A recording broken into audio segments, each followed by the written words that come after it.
কেমন আছো তোমরা সবাই? আজকে আমরা করতে চলেছি আলুর বিরিয়ানি। তো রেসিপিটা কেমন ভাবে হয় তোমরা সবাই ভিডিওটা দেখতে থাকো। বেশি বড় ভিডিও হবে না, শর্ট ভিডিও হবে। তো বন্ধুরা আমাদের কাছে আলু আছে, প্রথমে আলুটাকে ছিলে নেবো, ঠিক আছে? তো এখানে আমরা আলুটাকে ছিলে রেডি করে নিচ্ছি।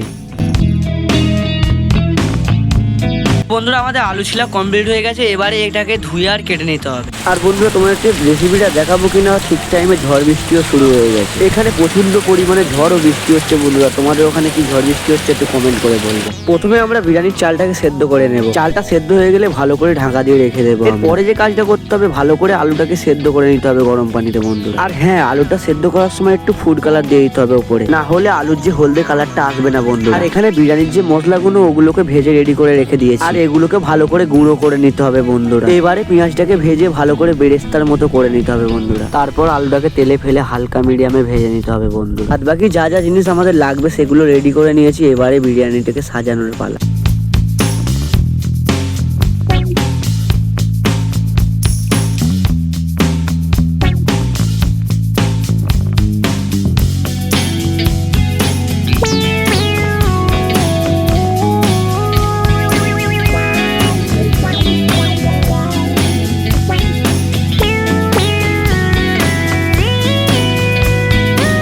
তারপর বিরিয়ানিটা সাজানো হয়ে গেলে হালকা করে দমে দিয়ে দিতে হবে। তো ফাইনালি বন্ধুরা আমাদের বিরিয়ানি রেডি হয়ে গেছে। আর বিরিয়ানির আলুর কালারটা দেখতে পারো বন্ধুরা। রাইসের কথা যদি বলি, রাইস একদম ঝরঝরে রাইস। তোমরা কমেন্ট করে বলো যে বিরিয়ানিটা দেখে তোমাদের কি মনে হচ্ছে। চলো এবারে এটাকে টেস্ট করে দেখার পালা। আলুর কথা যদি বলি, আলুটা ভালোভাবেই সেদ্ধ হয়ে গেছে বন্ধুরা। টেস্টের কথা যদি বলি, প্রথমবার বানালাম বন্ধুরা, খুব খারাপ হয়নি।